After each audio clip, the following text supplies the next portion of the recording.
Hi, I'm Zack. And I'm Sarah, and this is episode 567 of the Lawyerist Podcast, part of the Legal Talk Network. Today, Zack talks with law professor and author Heidi Brown about being an introvert and how it can be a superpower. Yeah, this was a fun conversation, Sarah, and it makes me think because we get into some very specifics of like introvertism, if that's a word, but being an introvert versus shy and versus social anxiety and all that. So, fundamental question, Sarah, are you an introvert? I would consider myself an outgoing introvert. So I don't know if that term is used in her book or if you talk about that in the conversation. I shall find out when I listen. Yeah. But I've been described by my mom and by like therapists and people who really know me, who can pick my brain apart as being inherently shy. But I don't think that you would pick that up if you were just meeting me or interacting with me because I'm confident. I exude a confidence. Right. In fact, most people say that I'm intimidating, which Yeah, I don't. okay. That's one of those things where I'm like, what? Like, I don't see myself as intimidating at all, but I'll go with it. Okay. Right, I mean, yeah. so for the longest time, I tried to fight that and be like, I Yeah. am not intimidating and prove why I'm not intimidating. But then lately, I've been kind of just going with it and like, walk into a room like, you think I'm confident? You think I'm intimidating? I am confident. I don't see myself as intimidating, but whatever. We're just going to go with that. Yeah. Well, But still be kind. Where do you get your, like, how do you refill your cup? Do you like go read? Do you go kind of like into safe space or like I refill my cup by like going and being out. Ew. Getting out into the world and seeing people and doing things and too people-y. Yeah. I get it. Well, I say I get it. I don't get that. Yeah. But I understand that it exists of like, I got to go. I mean, I have my moments where I'm like at conferences or something, I've got to go be by myself, but I don't think anybody would say that that's my normal state. And we get into this in the talk. I am shy. Yeah. I do. So today specifically, I don't like, I always describe things as like, I don't like walking through doors without windows. Like I don't like not being able to see what's on the other side. So, my wife had to make a phone call for me to the vet today to get our cat into the vet. She's got a little thing, like a little scratch or something. But I hate making like unscheduled phone calls. Oh, me too. I don't. I just don't. Oh my God. This is why I have a wife. Yeah, I go years without a doctor's appointment because I can't make that call. I don't want to make that call. It's just so much anxiety. Yeah. It's the worst. Yes. That's why, I mean, I love my job because I am not required to make unscheduled phone calls. Every single call is scheduled. It's amazing. I love that. And I try to teach our lapsters to do that too, because a lot of them are introverts and shy. Yeah. And there's an element, we get into this. There's an element that you want to, you don't want to be anything extroverted, introverted, or anything to your detriment. Good point.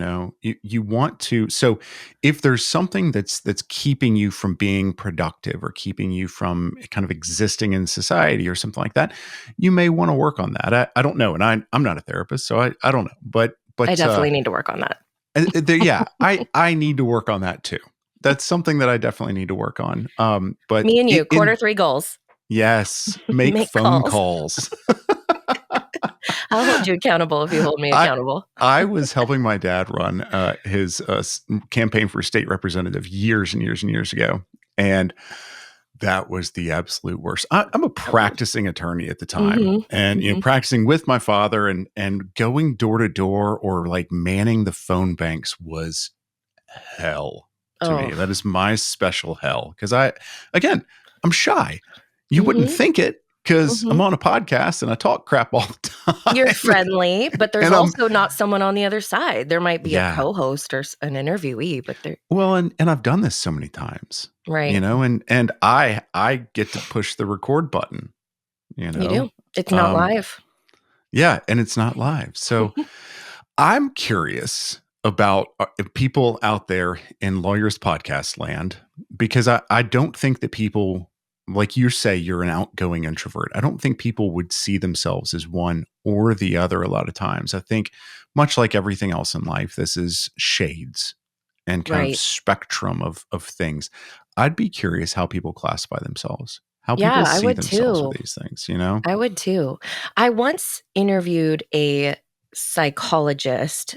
She was like a child therapist, actually. And Mhm. we had a really interesting conversation. And this blew my mind and really changed my world. And it's worth sharing real quick. But she said there are people who are internal processors and there are people who are Mm. external processors. Yeah. Meaning there are people who like to hash it out right there, face to face, jump on a phone call, let's talk it through. And then there Mhm. are people who are like me and you, I imagine, where we have to know what we're getting into. We can't like unscheduled conversations gives us anxiety. And then we have to Yeah. go away and process and put our pieces together in our brain and then come back with a response. See, And this is fun because like I process by talking out loud. So okay. in meetings, in our meetings, I'll say, so many times I'm saying I'm just talking this through right now. Mhm. But I also still feel like there's a major element of me that does exactly what you're saying. Like I do that in a safe space. Yeah. You know, Right. I don't have to have like all my thoughts be internal, but yeah, I do want that to be in a safe space. And again, I guess that's why I say like I'm shy. I'm probably naturally an extrovert, but I'm pretty, you know, I Well, need to you're know what's seasoned, going on. but you're also seasoned. And I think that it also depends on what you've been through in life and what you've had to Mm, overcome. And I'm curious about what Heidi's book says about that part of it, because the yes. more shit I go through in life, the more confidence it gives me to walk into any situation and just handle it. That's a fascinating take on this because, a lot of times if someone's saying the things you've gone through, the things you've had to overcome, you think of that as like the baggage, the things that are making us wince away from something. But you're saying it, and I think that Heidi's book gets into this in a little bit. You're saying, well, shit, that didn't break me. Mm-hmm. So how's this going to break me? I can I make that love that. call. Yeah, man, I have to pump myself up for crap like that. And it's like, yeah, I just need a large pizza. I mean, like it's But you seriously, have to choose. You have to make decisions on the spot. What if they give you a good deal for Cinnabons or uh, brownies or wings? yes. And meanwhile, here I am, a seasoned attorney calling into a pizza place, talking to like a high school kid, probably, hopefully, I guess. I don't know. But talking to whoever's working at the pizza place, and I'm anxious, and Yeah. worried. And it could have something to do with that. Like, do I have to make a decision on the spot? Which, like, decision Yeah. Oh, fatigue and 100%. what's our capacity? I mean, there's 100%. so many elements to this. We better stop talking and just let Heidi do the explaining. Yeah, let's get into the introverted stuff. So, but again, all y'all out there, I would be curious in the comments and all the socials and all the places, like, how do you categorize yourself in that kind of introverted, extroverted, or even like disc and Enneagram? How do you see yourself? So, Man, you're really stretching this wide. Yeah. You just opened a whole new. Okay, I'm gonna gather myself because I have so many thoughts, and that is for another podcast episode. Personality tune test. in next time when Zach and Sarah dig further into this topic. But for now, we're just going to go into my conversation with Heidi.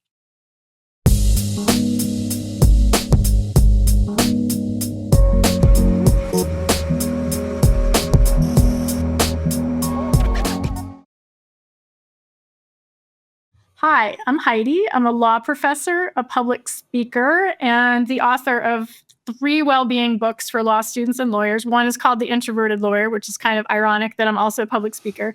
And then I just recently totally reinvented myself into a travel memoirist and wrote my first travel memoir called The Map I Draw.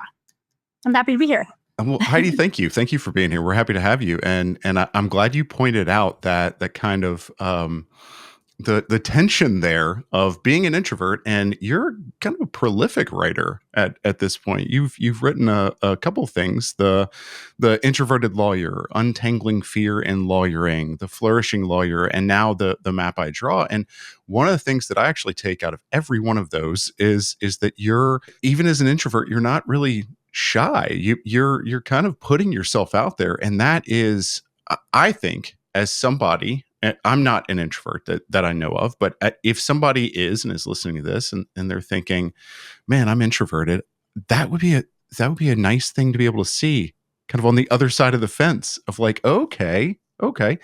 So let's talk about that first book, The Introverted Lawyer. How did you come about just kind of saying, I want to take this feeling, this stuff, these things that are in my brain, and put it into print, put it out there? Yeah, absolutely. So I started off my career in law school. I was very quiet. I was a quiet student, but I didn't know I was an introvert. I didn't know anything about introversion when I was in law school, but I had public speaking anxiety in law school. And then my first job out of law school was in the rough and tumble construction industry. So I was a litigator in a male-dominated, rough industry for literally 15 solid years. And I was not thriving as an introvert, let me tell you that. But it was because I kept trying to fake extroversion because, well-meaning mentors would say, fake it till you make it. And I was trying, but I also have a very robust blushing response. I blush when I get nervous. Yeah. So you can't fake anything when you're an epic blusher like me. Right. And so what brought me to writing that book, 15 years into my litigation career, I got the opportunity to start teaching legal writing. And I walked into my first classroom in law school as a teacher, and I was scared. I was still like, oh my gosh, these students are going to think I'm a fraud. But I was a good legal writer, and I wanted to teach that. But what prompted me to write the book is that over that first year of teaching, I noticed that my top legal writing students were also my quietest students. They were the introverts. And I thought, and they were the students who would confide in me in office hours that they were afraid. They were afraid to get cold called in class. They're afraid to try out for moot court competition teams. That's what prompted me to write the book, because I thought, oh my goodness, I don't want these students going through 15 years of feeling out of place like me. Let's understand the science of it, the difference between introversion and extroversion, but also, as you pointed out, the difference between introversion and shyness and social anxiety, which I can explain.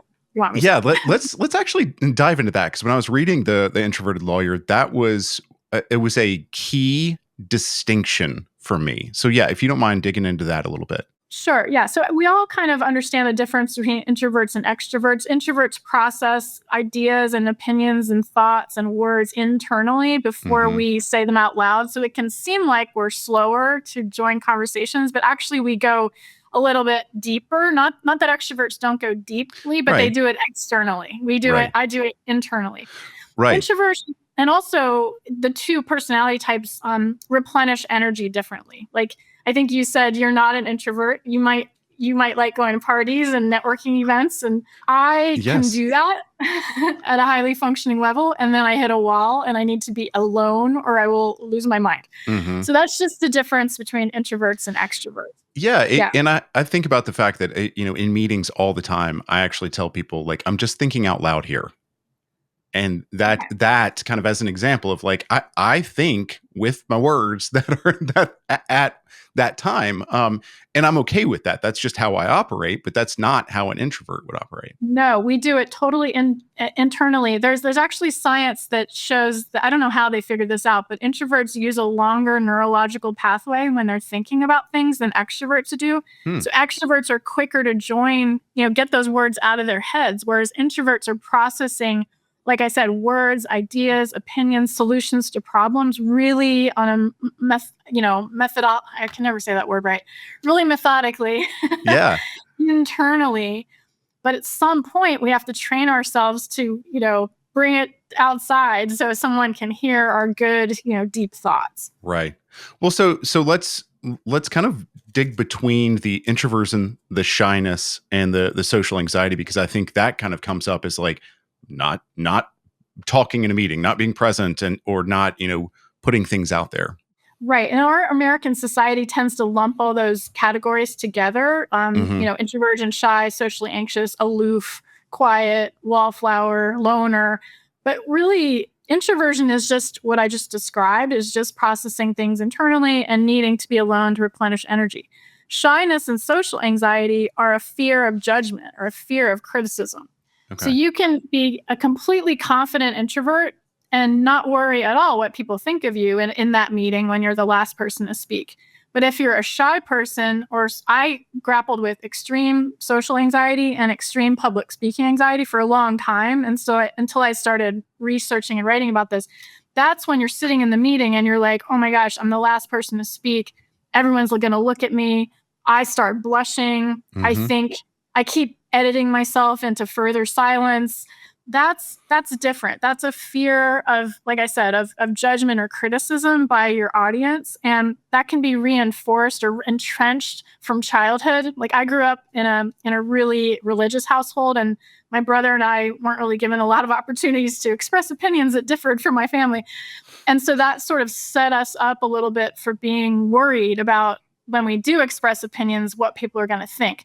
Now you can work through that and become a really amazing, public speaker, even if you're shy and have social anxiety, which I can talk about a little bit more if you want me to. Yeah. But before we hit that specifically, one of the things that struck me, and I feel bad that I've never thought about it before, because I think about this with like ADHD and things like that, is the idea of introversion used and wielded, appropriately, is a superpower.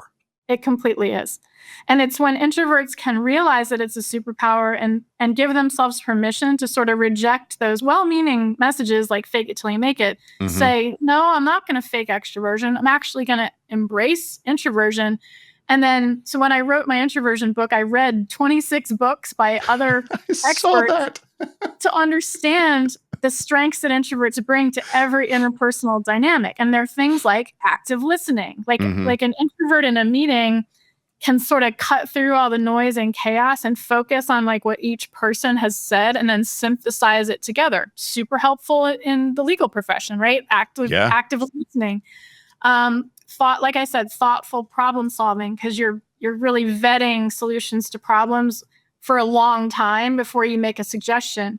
The research shows that introverts have a tendency toward empathy and can really hear what the other person is saying and understand that from that person's point of view. Not that extroverts can't. I never want to sort of pit the two personalities against each other, but introverts have a good sensitivity to nuance. Like they can sort of read through the lines, read between the lines about what a client or a colleague or a opposing counsel is saying to them. So introverts bring just tremendous asset. We're good writers usually because we like to write out our thoughts before expressing them aloud.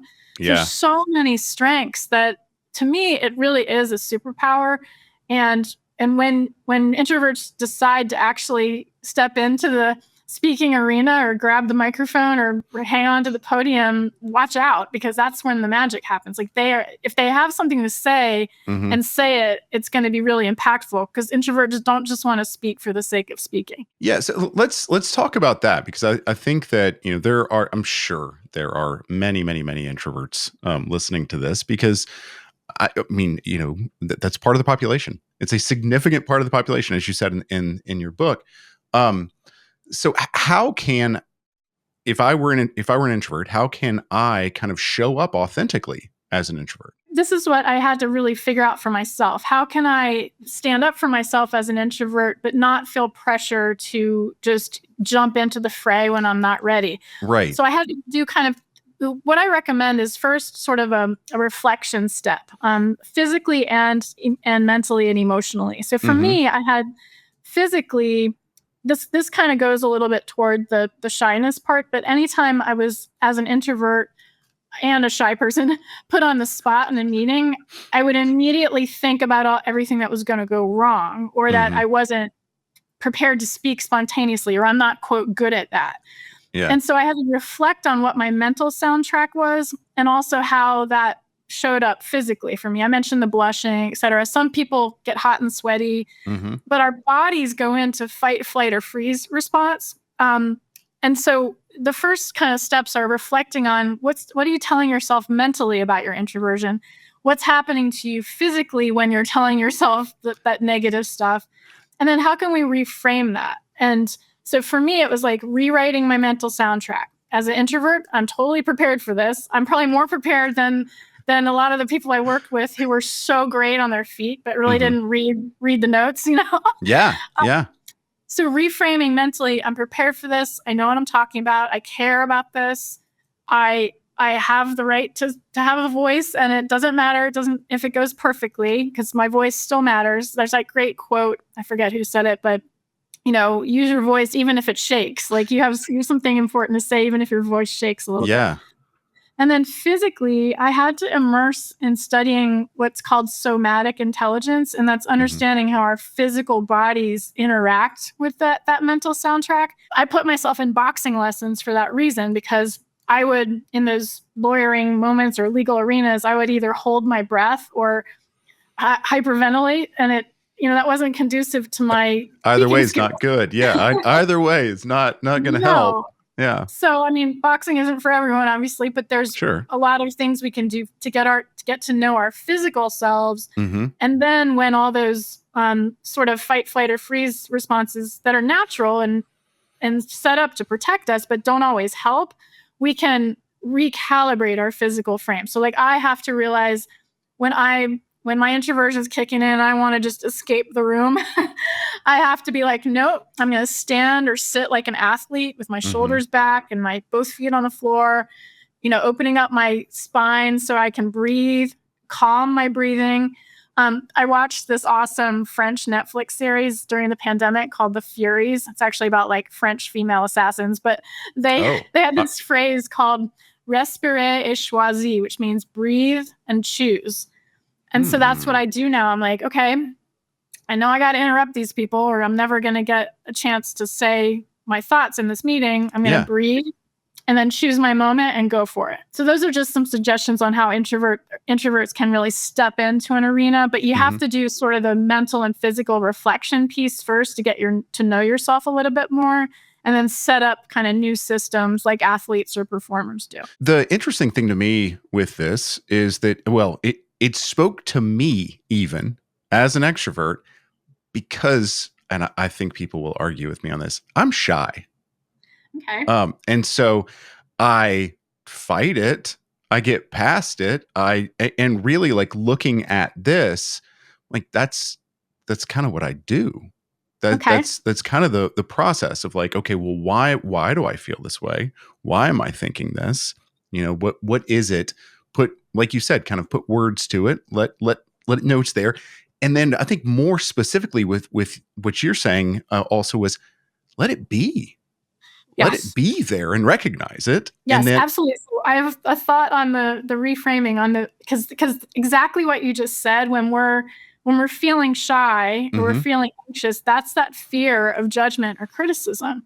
But once you kind of like what you said, let it be, once you name it, you can start to peel back the layers of it. Like for me, I'll give you an example. I'm afraid to sometimes speak in faculty meetings. Okay. I graduated from law school 31 years ago. I was a lawyer for 20 years, and I've been a law professor for some overlapping of the time I was practicing, but for 16 years. I should not be nervous to speak at a faculty meeting. Right. Rationally. Yeah. Yes. So when you think about it though, okay, why am I afraid? Well, I'm afraid that they're going to think I'm not as smart as they are, for instance, or that my face is red and they'll think I'm weak or I'm nervous. And I'm sure they don't think any of this, but this is what my brain is telling me. But then you peel back the layers and you're like, well, what am I really afraid of? And it takes us back to like high school, because it's like we're afraid of being rejected or excluded or like kicked out of the club, right? Or being alone, like, oh, everyone's going to think I'm not as smart as they are, so they're going to reject me professionally, etc.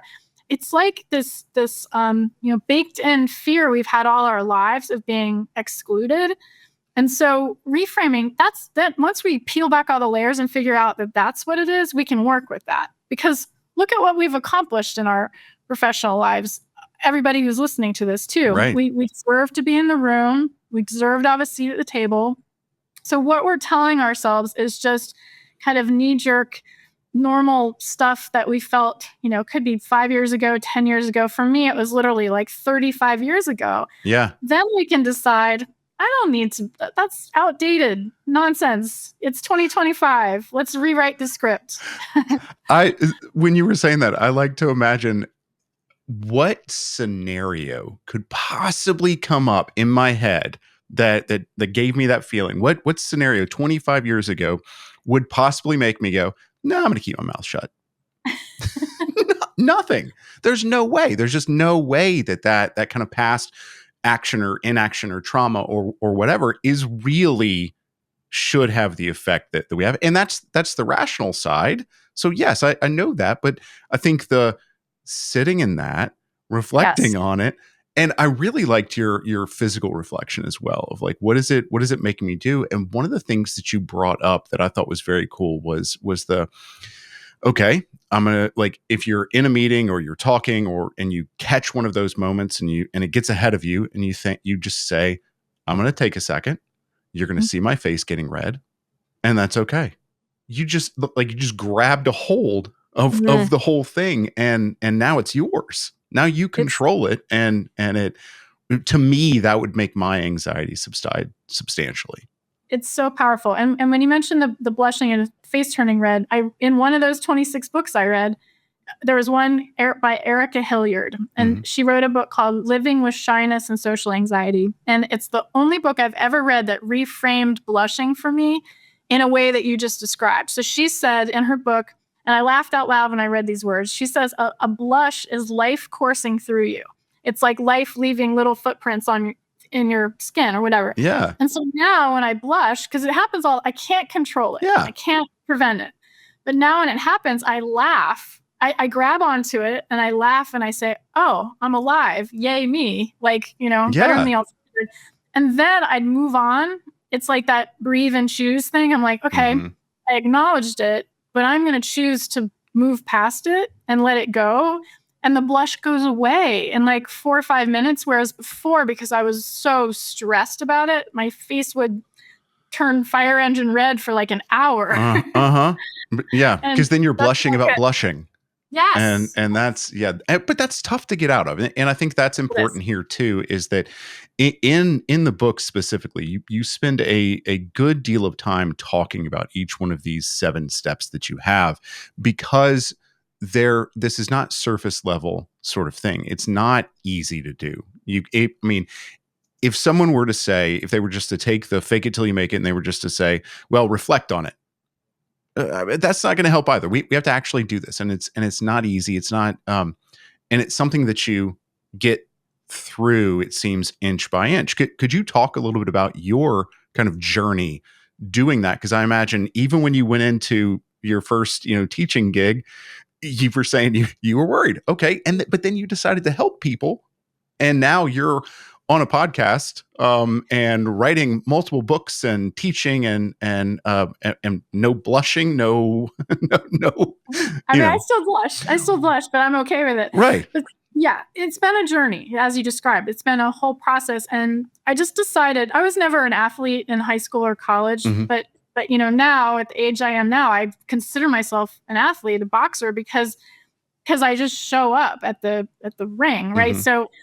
But it wasn't like I became a boxer overnight or I became a public speaker overnight. Right. It was this process. And, this process works for me. And I think it's worked for a lot of my readers. It doesn't work for everybody. But the way, if you commit to treating yourself like an athlete or a performer, they don't become amazing overnight. They work at it. Right. And so, again, it's in giving yourself permission to spend some time getting to know yourself physically, mentally, and emotionally. I could go on and on about this. I know we don't have hours, but it's really thinking and taking out a piece of paper or taking out the notes app on your phone and typing what your yucky mental soundtrack is. So transcribing it so you can see the words, which are not usually pleasant, right? Right. And then making a conscious decision to delete that soundtrack and write a new one.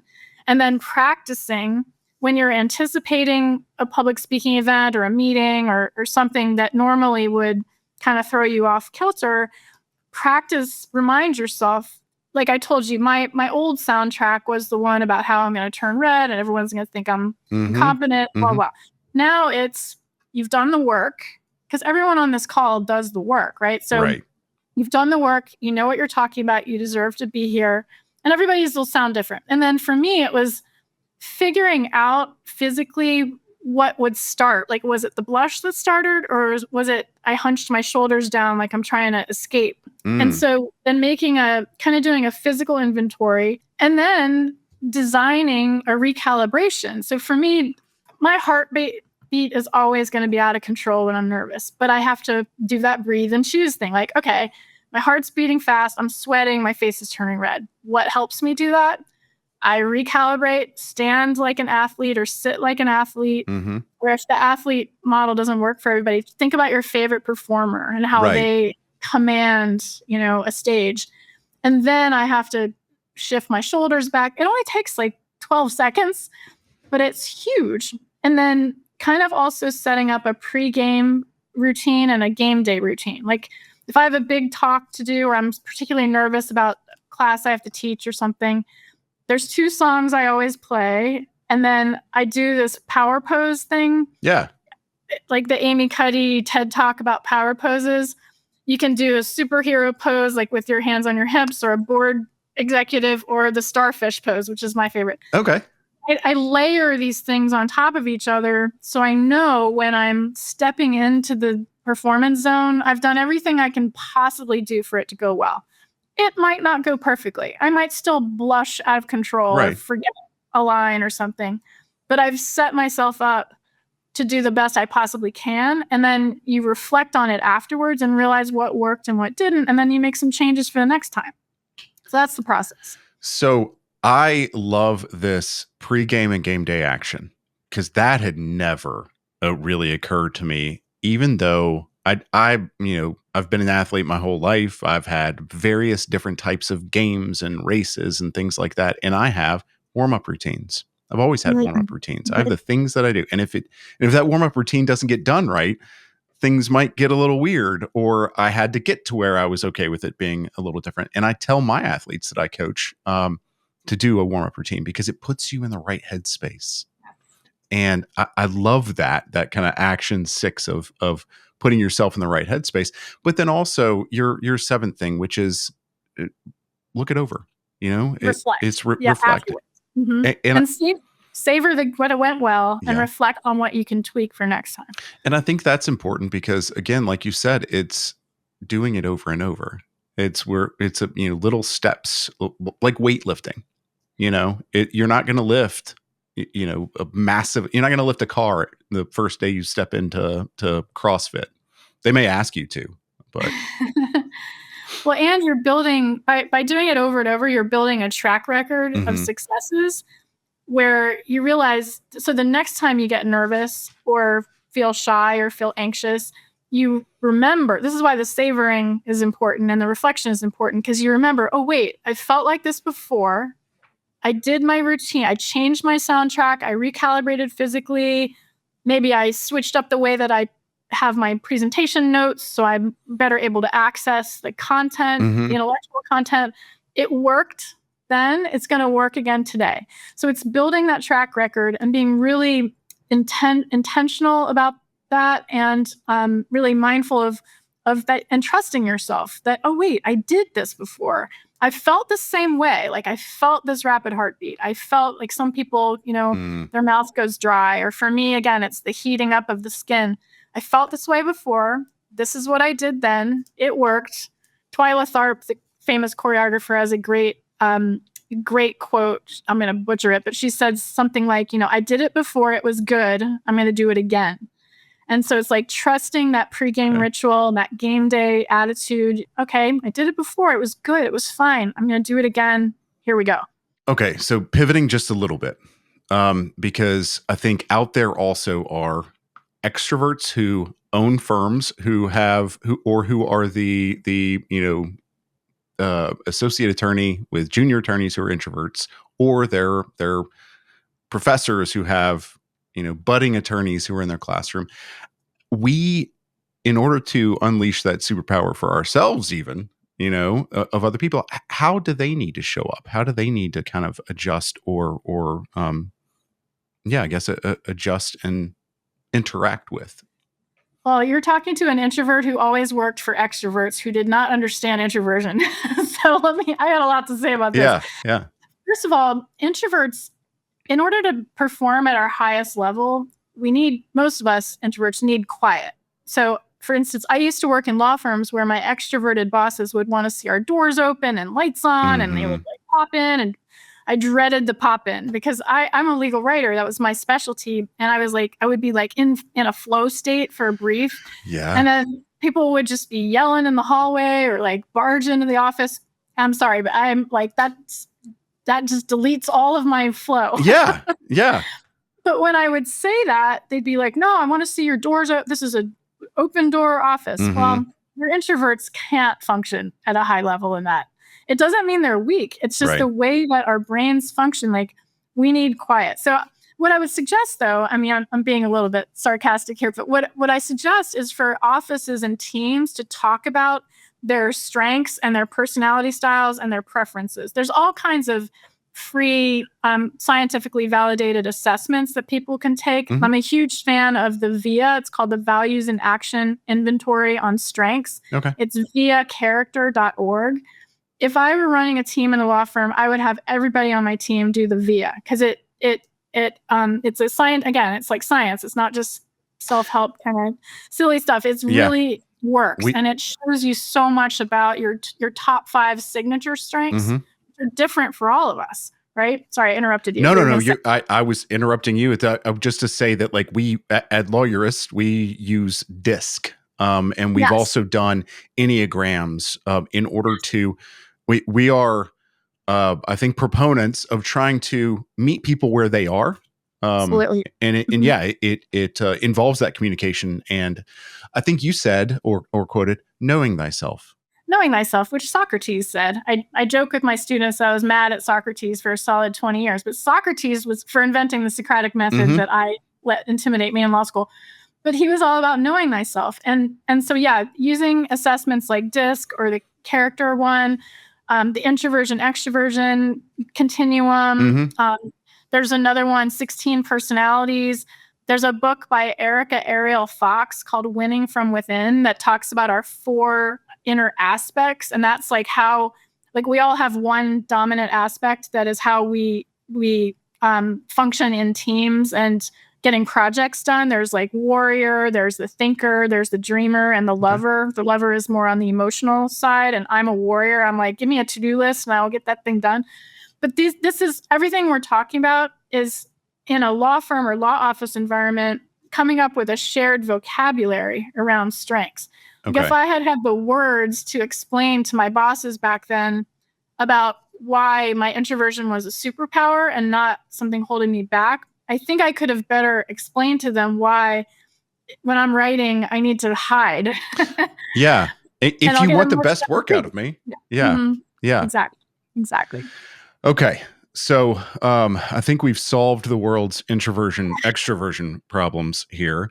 No, but I did enjoy your the Introverted Lawyer book, and I have dug into the map I draw, and it's back there behind your head. It's your foray into writing memoir. And what got me in reading that, what struck me and kind of because it came back to the Introverted Lawyer was again you're not shy. You're not. You're being open and honest, and it's also an interesting look into, because I think you're at least in the Rome area, which is where I'm at right now. You're traveling with one of your friends who's an extrovert. Yes, and to see that, I was nervous about her reading that chapter. But to see that juxtaposition was actually really good for me as an extrovert, because I think reading through the Introverted Lawyer, I didn't always think this book is for me. Because it's not, it has a lot of places that say, here's how you can do things if you are a professor, if you are a lawyer working with people, but it's a lot about how somebody can work on themselves as well. But the map I draw, at least that specific area, gave me a pretty good look at like, oh, this is what somebody's thinking about while that's going on. That is fascinating.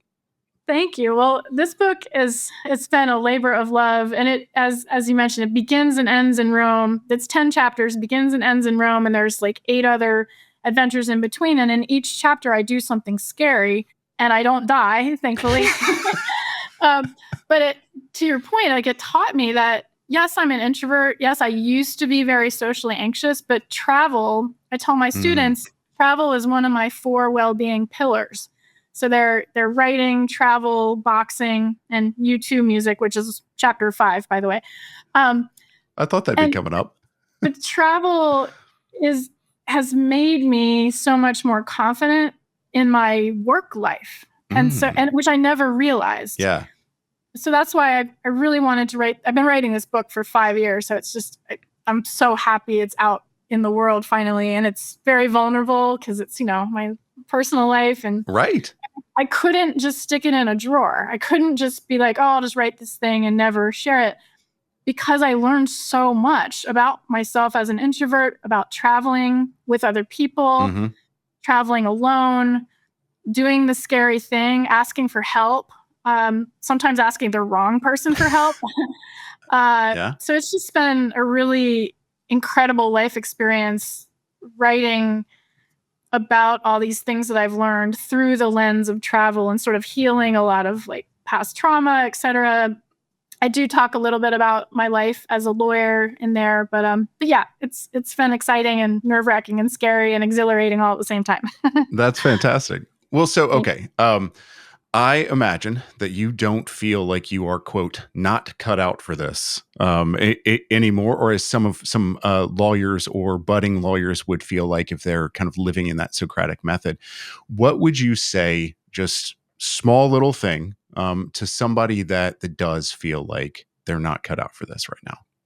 Oh my gosh, our profession needs you. And I so wish I could go back and have a do-over knowing what I know now. And so what I would say is do these baby steps, like do the mental reflection, reflect on your possibly negative mental soundtrack, and then give yourself permission to rip it up, tear it up, delete it, and write an accurate soundtrack of your abilities today. And then the same thing, really try to embrace this concept of somatic intelligence. It doesn't mean you have to go take boxing lessons or run a marathon or start a yoga practice. It's just paying attention as you move through the world about what's happening in your physical bodies, and how you react to either anticipating something stressful or stepping into something stressful.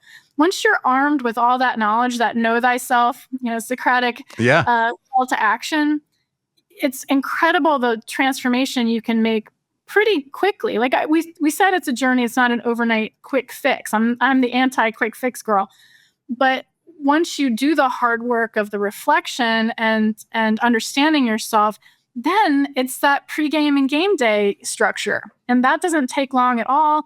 You can experiment with, figure out who your favorite athlete or performer is and research what their game day ritual is. Oh. And then get inspiration from that and create your own. Also, reach out to me because I love helping people figure out what your game day routine is going to be. And I will share mine with anybody who wants to know what it is. It's kind of cheesy, but I will tell you it works. Okay.